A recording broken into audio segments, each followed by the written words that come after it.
the topic here, it says Nintendo Switch 2 third-party support, Shiver acquisition. And you got some bullets here. Yep. Oh, there's a lot of stuff. I mean, actually, I made a video about some of this stuff already, so it's not really Yeah, that I crazy for figured me. like when you grabbed that topic, I was like, hey, you actually, I think, made a video about a lot of this, so it's not. I did, that yeah. hard to touch on. So the big like literal news, because a lot of people have been complaining about getting actual news. We literally have news as of like a day and a half ago that Nintendo has bought out wholly Shiver Entertainment. And when you read the press release, it wasn't a press, whatever it is on their site. The wording's a little strange about it.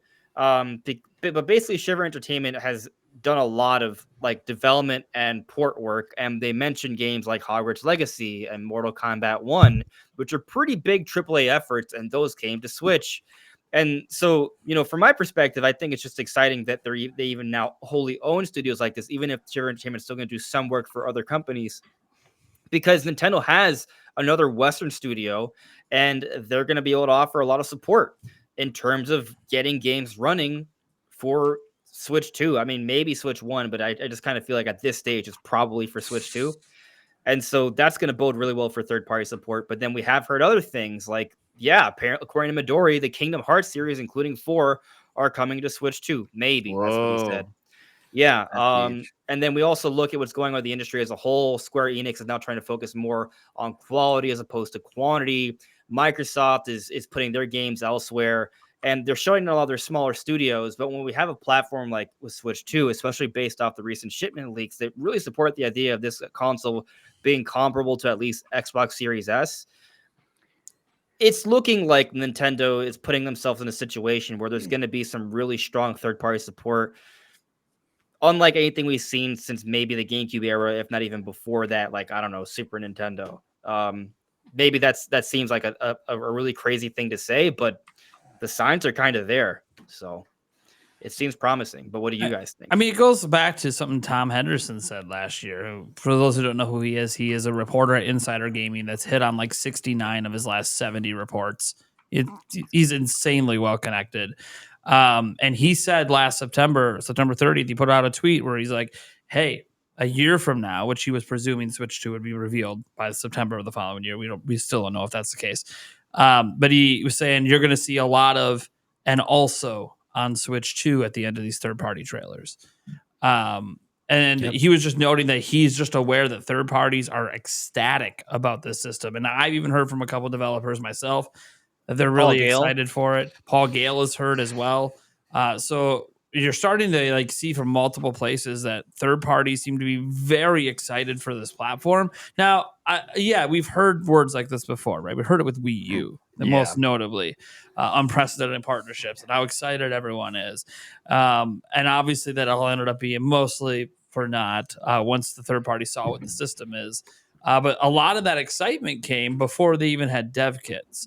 This is coming from people who have the dev kits, who are making the games for it already. They're excited by it. Now, obviously, the platform has to be successful or it doesn't matter, right? Because if the games aren't selling and the platform doesn't sell well, it doesn't really matter if you like developing for it. But it's quite interesting.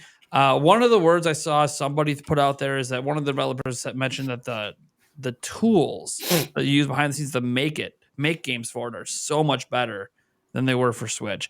I don't know anything about that. I asked my developer buddies and they say, well, we can't really talk about that, which fine. But that to me is also exciting because it does mean that they put a lot of thought and effort into the dev tools. And then you see Nintendo make this acquisition of Shiver and talk about how they plan to still use them as a third-party port studio, which I thought was just fast. Nintendo doesn't do that. They don't buy a studio to port third-party games. They buy a studio to use for internal purposes. Instead, they'll be like, hey, we're going to offer this studio to third parties who want to bring their games to our platform that maybe wouldn't consider bringing their games to our platform. Sure. And I'm just like, hey, this Shiver purchase about tossing this at Rockstar so we get GTA 6, I'll take it. Let's go. Yeah. If you're telling Rockstar we will pay for this game to get ported, we got the studio for it. Hey, I'll take it. Yeah, likely the tools are very like common tools, basically like what they're using for PS5 Modern. And Xbox Series X stuff, on PC. So that's probably why developers are excited for it because they can just port their games over a lot easier now. Now Windows has like this exclusive version for ARM CPUs. That's now starting to come out in certain Surface things and Surface laptops, and starting to come out more. So like even the ARM architecture that supposedly the system is going to be using is now becoming extremely common in like a gaming sense. So developers are now even more well versed with being able to make stuff for it, which of course they are. You know, if you're in the mobile phone space, you've been dealing with this for a while. But I think that this is exciting. I like hearing that developers want to make games for something instead of developers feeling like, oh, we just want it. We wish we would have supported Switch from day one because we didn't bet on it. Yeah, but you also weren't excited by it. Yeah. And so it's there's something interesting about the current situation with Nintendo, right? Because they sort of earned the respect of third parties with the Switch. And the thing is, Nintendo has almost sort of done this before, like with the Wii, right? But with the Switch, it was even better because, I mean, they use the NVIDIA tech. It's a lot easier to develop for that, right? But now they have something that seemingly is going to be an even better sort of yield, right? Like they've probably like the Switch one was like a stock Tegra X one, right? Like they've been R&Ding this for probably a little bit while longer, so it's gonna be more specialized. It's gonna get a little bit more bang for the buck, we presume. But also, from everything we're hearing, they're following up the Switch. They're maintaining the same conditions and ecosystem that have excited and encouraged a lot of developers to jump on, even when it wasn't really too feasible. So we may be entering an environment now where Nintendo's finally just kind of continuing what they've actually established, but just doing it better. And now third parties already know what they're going to get, and they saw the success for Switch, and I think there's a really good chance we're going to hit the ground running here with a lot of devs. I mean, we've even heard some rumors, again, kind of like the Kingdom Hearts thing, but like from Necro Felipe, which is not as credible, right, as Midori, because Midori is like extremely credible. But we've heard about Monster Hunter Wilds and Far Cry 7 being like ready for the console, or that supposedly that they'll be ready for the console come launch. So those are promising things if true. There's also this thing, and Nintendo has got to be really happy the story's out there. Biomutant got a very late port to the system, and it didn't do well on other platforms. And now the report out there is that it's sold better on Switch than they even expected it would. Despite being a late port, despite being a game that wasn't well received elsewhere, it sold very well on Switch, kind of showing that like there's this idea that third-party games don't sell on Nintendo platforms because Nintendo's software sales are so crazy high. And yeah, none of these games are selling 60 million. Well, maybe Minecraft. Don't really know how many copies of that have sold on Switch. I'm sure that's probably up there somewhere. But oh my god, yeah. But those are like the exceptions. Like how many installs of Fortnite are there? Probably a lot. But I look at it as Switch sort of showed that you can be successful on the platform. And I think another thing that also might make third parties more competent, and this is beyond the hardware itself, they know Call of Duty's there for the next decade. Signed, done deal, it's public. Call of Duty is going to be on the platform. They just know it. And so you're like, oh, so some people who like to play Call of Duty are going to be there. Some of those people like to play some of our games. So we really want to bring our games over. And you know, like Fortnite's still going to be there, and there'll be an updated version of that. You know, all those massively multiplayer games. You know, I'm sure Warzone's going to be brought over as one of the Call of Duty games as well. So I just kind of feel like Switch 2 is in a very good position because of a number of reasons, but the biggest one being for third parties. Switch set the table and hasn't lost the users along the way. Predicting it to sell 13.5 million this fiscal year in year 8, which is what they did in the first full year the system was out in the public for sale, is insane. That's an insane number of systems to sell in year 8 on tech that everyone is laughing at and saying, oh, it's old. It's 10 years old. Like, okay, cool. Also, nobody cares because they've got 118 million active players in the last 12 months, according to their data. They have a paid subscription now that makes people further invest in their ecosystem. They're bringing the accounts forward for like the first time in Nintendo history. They're not pressing delete and resetting. That's beautiful. They're bringing it forward. That makes backwards compatibility even more exciting because all our purchases are tied to that damn Nintendo account. So there's just a lot of, I think, forward momentum. And the fact that Nintendo is confident in that 13.5 million, despite the fact that they said, oh, by the way, we're going to be talking about our successor. Okay, so we're just admitting that we're going to be talking about what's coming next this fiscal year. Oh, by the way, we still plan to sell a shitload. They just created a very they're in a. I'm a little afraid they're getting a little cocky. We'll see. We've seen Sony maybe get a little cocky with stuff when things were going really well for them. But I think this comes across more confident than cocky until that June Direct hits. And if there's like nothing in there that indicates Switch should keep selling, then I might say, okay, they're getting a little cocky. But but we'll see. I think the June Direct's probably going to have some surprises in there that are actually going to move some decent amount of units. But Mario Party, and we have to always remember Pokemon Legends ZA. So it's coming out next year at some point. That'll help move units. I don't know if it'll be this fiscal year, but it'll help move units when it does come out. So I just kind of sit back and go, man, I think third parties just don't want to miss the boat this time. I think the ones that did take advantage are happy with the performance of their games. Sure, maybe like The Witcher 3 didn't sell as many copies as it did on PlayStation 4, but it didn't have an audience for that game when it launched. There's more of an audience for that kind of game now than there was back then. Square Enix, they've seen the success of their smaller games selling multiple millions of copies. Man, what would a Final Fantasy do if you actually had it here day one? If that's what your mid-tier games are doing. Like I think there's just a lot of these third parties are finally realizing, hey, Xbox ain't doing so hot. It's just reality. Their system isn't doing so hot. I'm not saying them as a company. 23 million systems sold or something like that. Yeah, like maybe. That's extremely niche, and yet that gets better third-party support than the Switch. And then you have obviously Sony, who's they always do pretty consistently well. Well, guess what? In the home console space, Switch represents like half the damn market. So if you're not on half the damn market, you're going to miss out on sales. And I think third parties are now realizing we got to stop laughing at Nintendo. We were laughing at them and touting the power of the Xbox and PlayStation. Well, guess what? The Xbox has fallen down and not really mattering much. PlayStation's still doing fine. But when we get to PlayStation 6, it might just be PS6, PC stuff, and Nintendo. And that might be all there is that actually matters. And if you ignore a third of the market, you're really just missing out on a lot. And I think this is the realization those third parties are having. Like, hey, we can't skip this time. Like the Nintendo ain't going anywhere.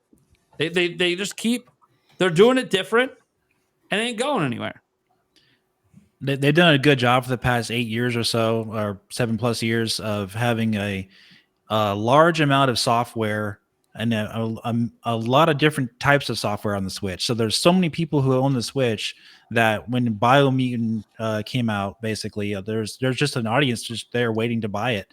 And not necessarily on PlayStation and Xbox, because the demographic, it seems to like the art style of the game kind of fits more so for the Switch, even though I'm not like a big fan of the game or anything, but like I'm not surprised it sold really well. Plus, the JRPG audience on the Switch is huge now.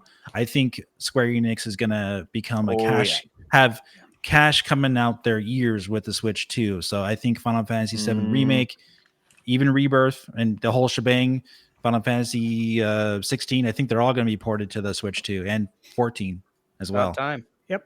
I think they're all coming. Yeah. And Kingdom Hearts, man, like that too. That's been a match made in heaven for since the beginning. When it came out on PS2, it's like, man, this would sell so well on a Nintendo console even back then. It just seemed like a missed opportunity. And then, of course, it comes over to the Switch. But as the cloud version, nobody wants to play the cloud version. We all know that. So it makes sense that with the Switch 2, we would get Kingdom Hearts 4 and presumably 1, 2, and 3 physical versions. Obviously not the cloud version. But I gotta imagine all 4 of those are coming out on Switch too.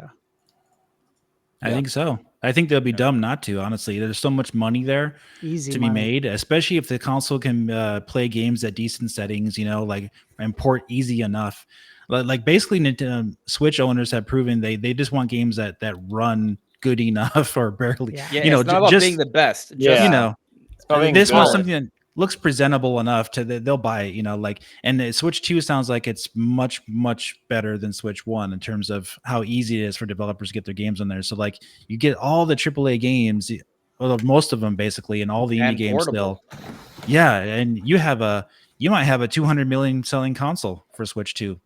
Who knows? Yeah. Well, we'll have to wait and see. But like, it could be their biggest selling console of all time. It could even surpass Switch 1 because of the amount of legs it could have, even longer than Switch 1. Yeah, I mean, like, what if have. it steals I the agree. Xbox audience? Mhm. Because it's out there. It's possible. It's a really interesting point. Very possible. Yeah, they might be porting Halo to Nintendo, right? So that's a Could huge see that. audience right there. The new Banjo-Kazooie project will release on Switch 2 day and Please. date with Xbox, and it'll Please sell say that. 90% on Switch 2. Oh, for sure.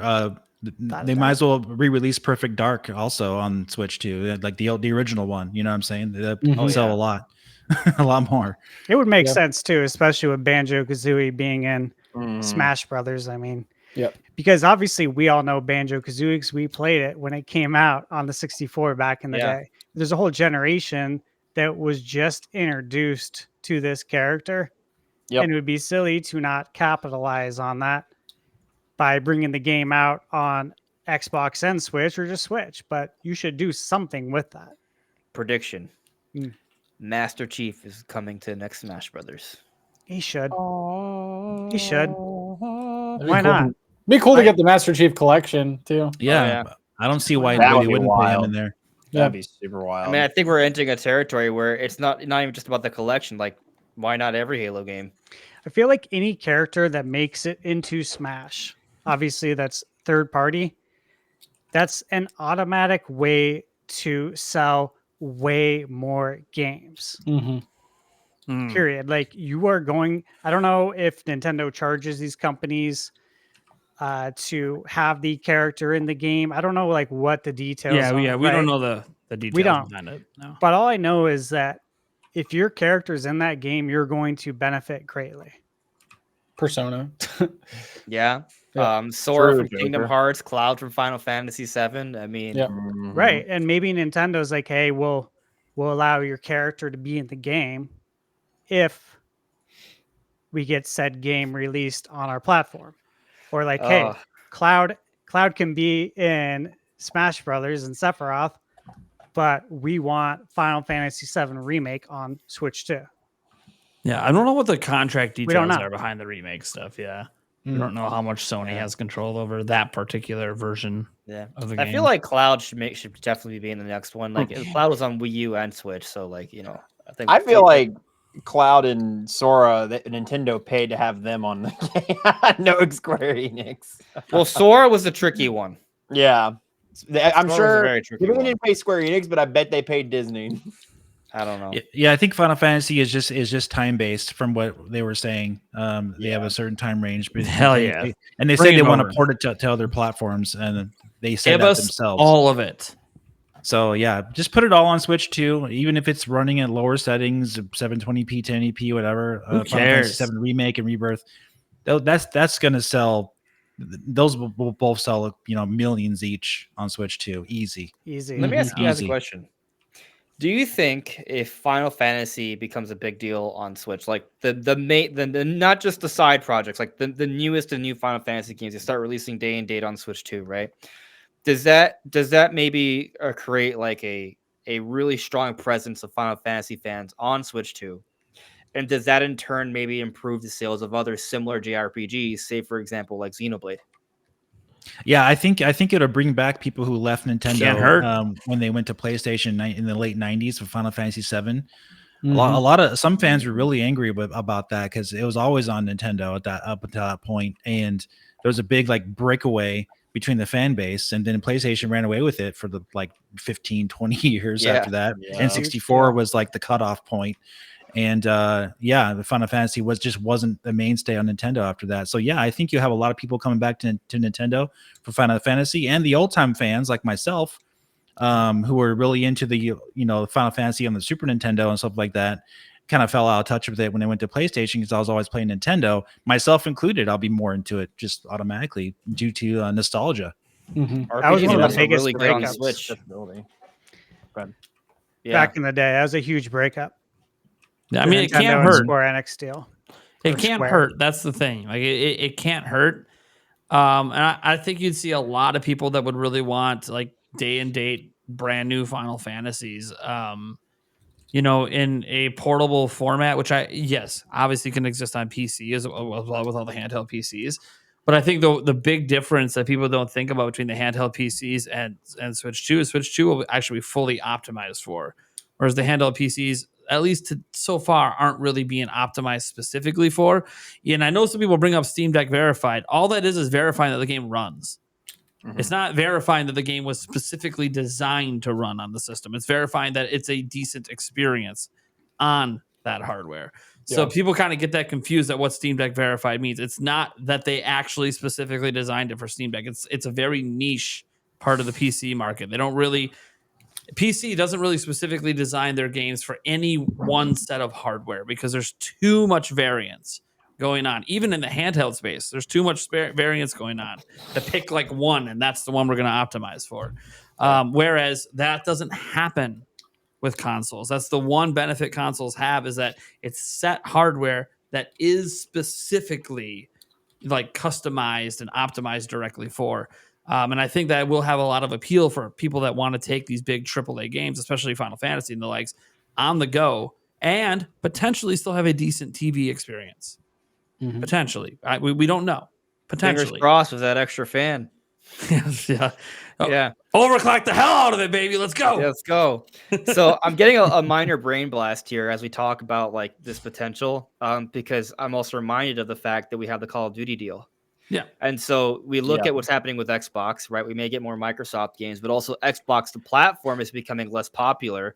That audience is going to go somewhere. If we get things like Final Fantasy and other third parties, and then we also have things like Call of Duty early on Switch 2, and all these games are running relatively well. And then it's also portable, so there's a lot of value there.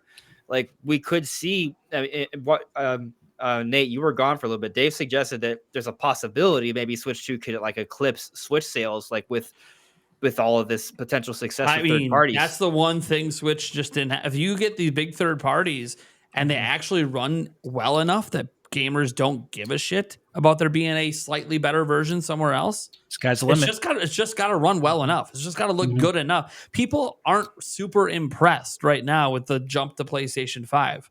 They're just, I'm not saying, by the way, that some of you guys aren't. Of course, there's always exceptions.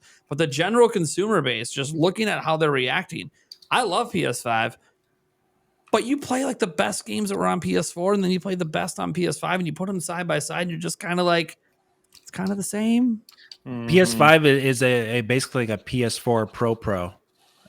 It's way more powerful, but it's like diminishing return areas, I think, where we're starting to hit a little bit. Yep. And if you want 60 frames per second, you turn off ray tracing. So like it's basically, it would be like that for Switch too. Like ray tracing doesn't make that big of a huge like difference. No. People want performance more so. You want the game to run good and have that good like input, like no input lag. You know what I'm saying? Like a lot of these games require that, you know, Twitch response. And if you're just like going to sacrifice that, like Stellar Blade on PS5, I'm not playing the 30 frames per second mode for 4K. No, I'm going to play the 1440p 60 locked because it's easy. That's the way you want to play 1080p 60 handheld Switch 2. It's an action game. Yeah. So, you know, it's interesting, right? I'm trying to remember the size of my television. I think it's like a 72-inch, and like my living room is not that big, right? So it's a pretty good size for the space, right? Yeah. It's a 4K TV, but you know, I play my Switch games on there, and they still look they don't look like blurry, depending on the game, right? Yeah. But like I'll even play like Metroid Prime Remastered, which is at a dynamic 900p, and it doesn't look like a fuzzy mess to me. You know, well, TV is also upscale. Sure. To be clear, depending on the TV, some have some okay upscaling. All I'm trying to say is that I'm not saying, and then I play games on PS5, right? And I play in 4K. Like I'm on that same TV. I'm not trying to say that there isn't an improvement. There is, but I think sometimes we overestimate just how big of a jump, you know, resolution alone can make. Like, yeah, it can make a difference, but you know, if we have things like DLSS and upscaling and things like that going on for Switch 2, it can really mitigate, you know, the significance of that gap. Yeah. I kind of look at the leap we're gonna see, and why I think people will feel like it's significant is because I feel like we're kind of jumping from PlayStation 3 to a PlayStation 4 Pro. Which is a very large leap and was noticeable during that generation, the leap forward. And what was the most noticeable was performance. True. PlayStation 3 had a lot of choppy frame rate stuff. Yeah. Not as much of an issue on PlayStation 4, especially on PlayStation 4 Pro. So, like, that's the thing. Like, gameplay experiences just felt so much better. And that's what's about to happen. And if we get all that third-party support, if Nintendo delivers the same level of quality of games, which we suspect they will this generation as they did, during the Switch era, and then on top of that, you have all the big third parties and they're all doing decent as well, there is that potential that this could be bigger than the Switch. And you're talking year 8 of that system, and you're like, oh, we're already in the PlayStation 6. Yeah, and all the third parties aren't abandoning because look at the 3, 4, 5 million sales every game they drop is getting here. Like they're still dropping their big games, still keeping this. I mean, imagine this year if all those big third-party games were still coming to Switch. Would we even think the Switch is, it's having a slow year? Really? Really? You see all these big games that just keep dropping? Is it really that slow? Yeah, we're going to have all the Nintendo big exclusives because they're getting ready. They're gearing up for the next system. But everyone else is like, dude, we're getting sales. We're dropping.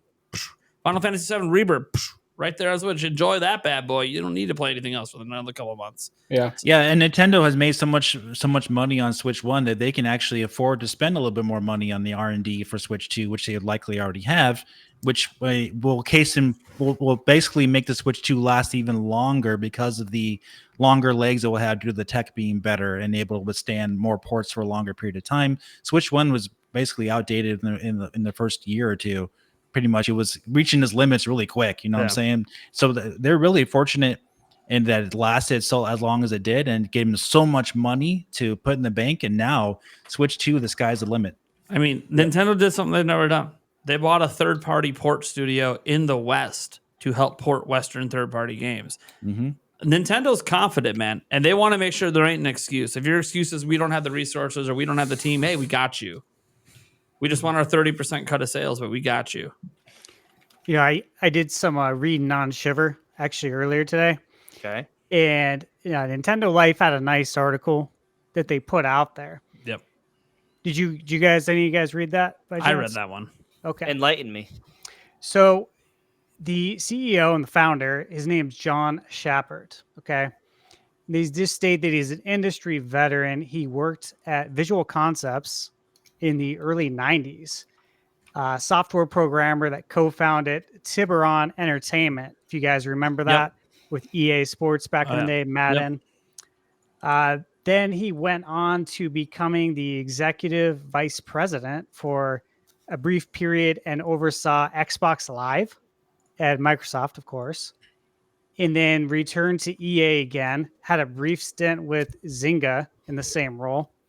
And then he started the company, Shiver, in 2012.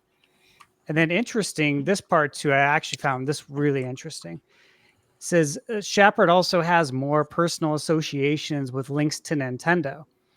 When DICE awarded Satoru Iwata a posthumous Lifetime Achievement Award, Shappert presented the award to Reggie and spoke of the former Nintendo president's generosity. And he said that, quote, my friendship, admiration, and respect for Mr. Iwata is so great. He was not a normal video game executive. He was a game maker, designer. His passion and dedication are deeply missed. So please make every game count. I was like, this is interesting. Like It is. Who would think that after that, Nintendo would eventually buy your company that you founded? So yeah, it's on the surface, right? It's this company that started in 2012 that's ported 5 games. That's surface, right? But then you dig a little deeper and you see all this and you see how much experience this guy has in the industry and his connection to Nintendo as well. And then it starts to make more sense that they're not just buying a port house. This guy actually There's seems like he has a ton. passion. Yes. Yeah, It's so it's a little more than that. I really like that you brought that up because it gets me thinking just about like it seems like Nintendo over the last like decade or so has done a lot, and perhaps more so than a decade, right? Has done a lot to kind of repair a lot of their like third party relations. Like when you hear about like when you read like through Nintendo's investor meetings, they talk about their partnerships, and then you look at the partner showcase, right? And then you look at like that relationship you just brought up with Shiver Entertainment, but then we also look at what we heard about the people at what's the studio that was absorbed into what is it, Activision? I'm not sure. Maybe am I confusing with was it Activision? I think I'm confused. But the whole Donkey Kong Freedom project, right? And how the people who are running Vicarious Visions. Vicarious Visions, like Yeah. the people who ran that were huge Nintendo fans, right? And then you look at what happened by the company they were purchased by, and they were, they were ran to the ground, right? Or they left. Like, but look at Nintendo wanted that product to exist. And then you look at other companies and contrast, right? You like look what happened with Hi-Fi Rush in that studio. Yeah. I mean, it's just kind of looking like Nintendo is a good place to work for or to work with, not necessarily like for. Because in the case of Shiver Entertainment, it's looking like they're going to give them the freedom to kind of do what they want.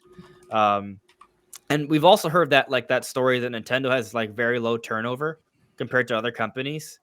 So, in terms of like Nintendo and developers and relationships, at least from everything I'm seeing, it's looking like they're pretty good compared to other companies.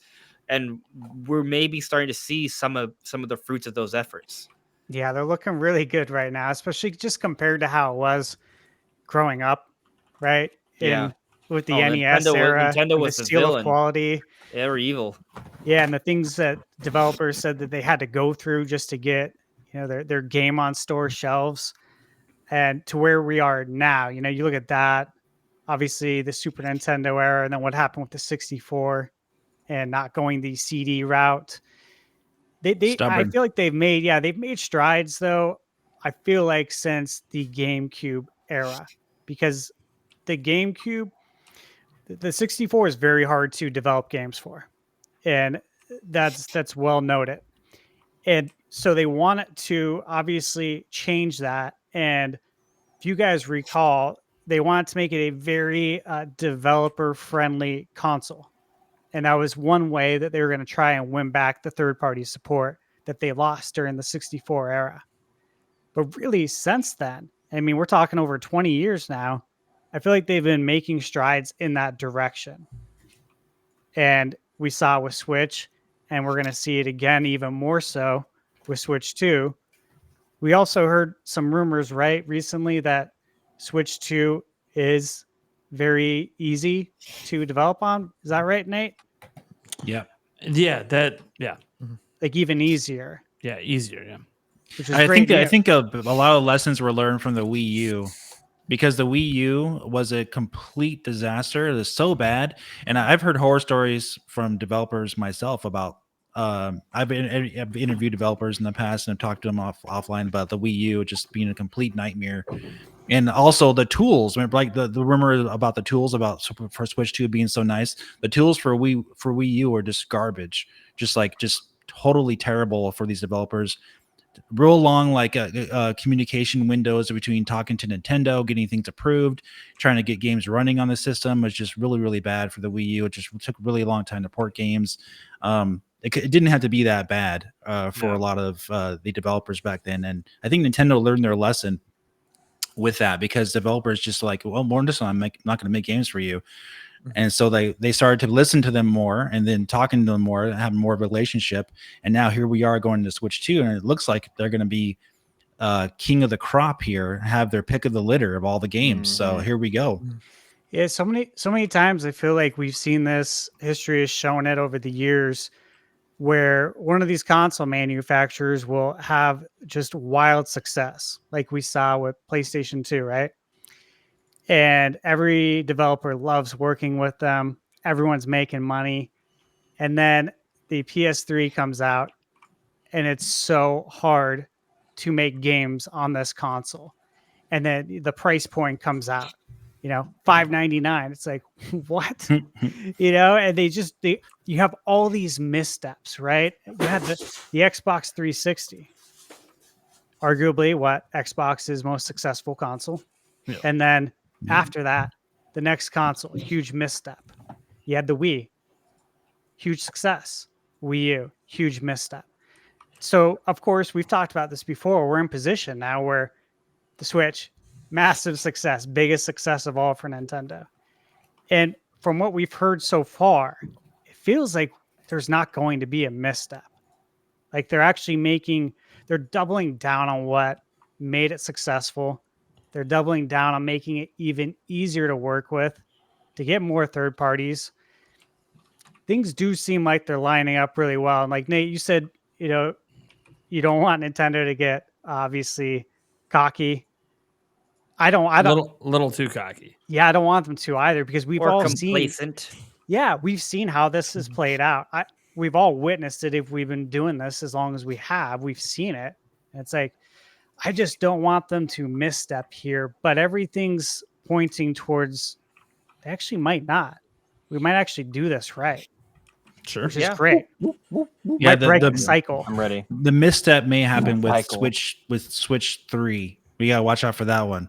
Because if Switch 2 is a 200 million selling console, then they might get way too overconfident, and at that point, gotta watch out for them. That won't be for another 9 years. Yeah, but say 2040 will be old Nintendo's. man by the time we're running. Yeah.